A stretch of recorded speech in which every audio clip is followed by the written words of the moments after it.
Le général en chef de Nabuchodonosor, Holoferne, ordonna de conduire Judith là où était placée son argenterie. Et il prescrivit de lui servir des mets de sa table et de lui donner à boire de son vin. Mais Judith dit « Je n'en mangerai pas, afin d'éviter toute chute. Ce que j'ai fait suivre me suffira. » Holoferne lui dit « Et si tes provisions viennent à manquer, d'où en tirerons-nous de semblables pour te les donner? Car il n'y a avec nous personne de ta race. »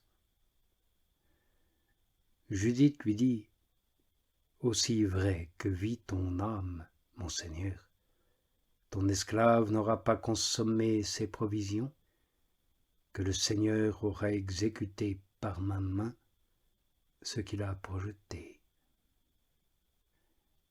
Les officiers d'Holoferne la menèrent alors à sa tente. Elle dormit jusqu'au milieu de la nuit. Puis elle se leva vers la veille du matin. Elle envoya dire à Holoferne que mon Seigneur daigne commander qu'on laisse ton esclave sortir pour la prière. Holoferne prescrivit à ses gardes du corps de ne pas l'empêcher. Elle resta 3 jours dans le camp. Elle se rendait de nuit au ravin de Béthulie et elle se baignait dans le camp à la source d'eau. Quand elle remontait, elle priait le Seigneur, Dieu d'Israël, de diriger sa voie pour le relèvement des fils de son peuple. Et une fois rentrée, pure, elle restait dans sa tente jusqu'au moment où on lui apportait sa nourriture vers le soir. Or, le 4e jour, Holoferne fit un festin pour ses seuls serviteurs, et il n'envoya d'invitation à aucun des fonctionnaires. Il dit à Bagoas, l'eunuque qui était préposé à toutes ses affaires, « Va persuader à la femme hébraïque qui est chez toi de venir chez nous et de manger et de boire avec nous, car nous aurions la honte au visage si nous laissions aller une pareille femme sans avoir eu commerce avec elle. Si nous ne l'attirons pas, elle se moquera de nous. »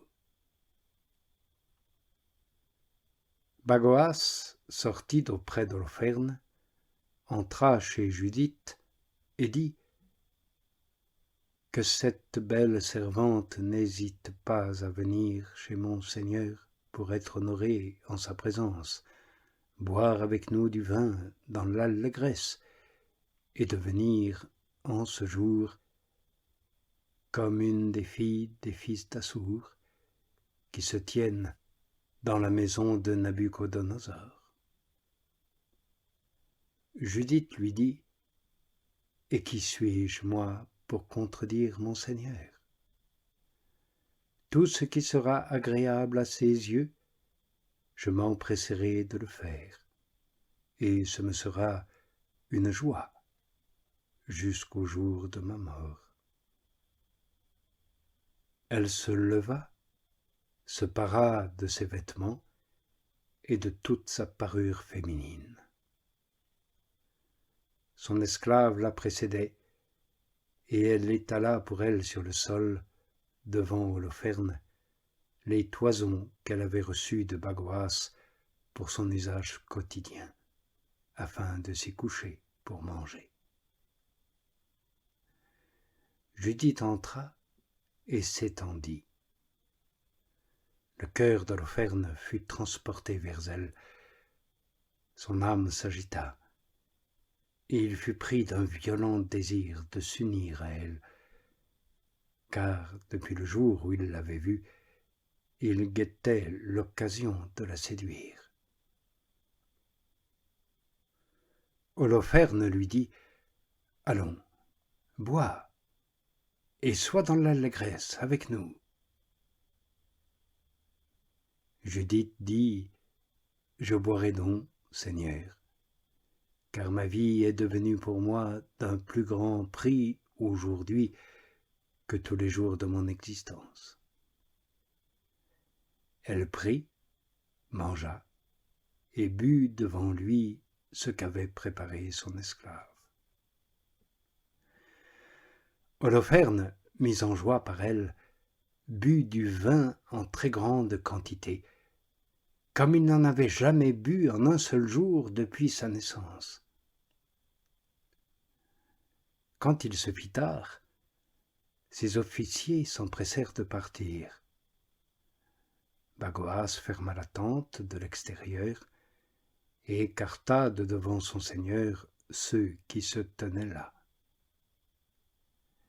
Ils allèrent se coucher, brisés qu'ils étaient tous par l'excès de la boisson, et Judith fut laissée seule dans la tente, avec Holoferne écroulé sur son lit, car il était noyé dans le vin. Judith avait dit à son esclave de se tenir hors de sa chambre à coucher et de guetter sa sortie, comme chaque jour, car elle sortirait, dit-elle, pour sa prière. Et à Bagoas, elle avait parlé dans les mêmes termes. Tous s'étaient donc retirés, et nul, petit ou grand, n'était resté dans la chambre à coucher. Judith, se tenant debout près du lit d'Holoferne, dit en son cœur : « Seigneur, Dieu de toute puissance, regarde en cette heure les œuvres de mes mains pour l'exaltation de Jérusalem.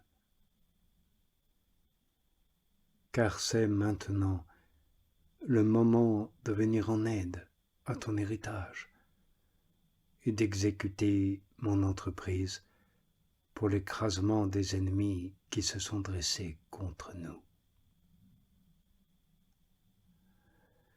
S'avançant alors vers la traverse du lit qui était à la tête d'Holoferne, elle en retira son cimeterre et, s'approchant du lit, elle saisit sa chevelure et dit : « Fortifie-moi, Seigneur, Dieu d'Israël, en ce jour. » Judith frappa Holoferne au cou par 2 fois, de toute sa force, et lui coupa la tête. Elle fit rouler son corps hors de la couche et enleva des colonnes la moustiquaire. Peu après, elle sortit et remit la tête d'Holoferne à sa suivante, qui la jeta dans son sac à provisions. Toutes 2 sortirent ensemble, comme elles faisaient d'habitude, pour la prière. Après avoir traversé le camp, elles contournèrent le ravin, gravirent la montagne de Béthulie et arrivèrent à ses portes. Judith dit de loin à ceux qui étaient de garde aux portes : « Ouvrez, ouvrez donc la porte. Dieu, notre Dieu, est avec nous pour exercer encore sa force en Israël et sa vigueur contre les ennemis, comme il l'a fait aujourd'hui. »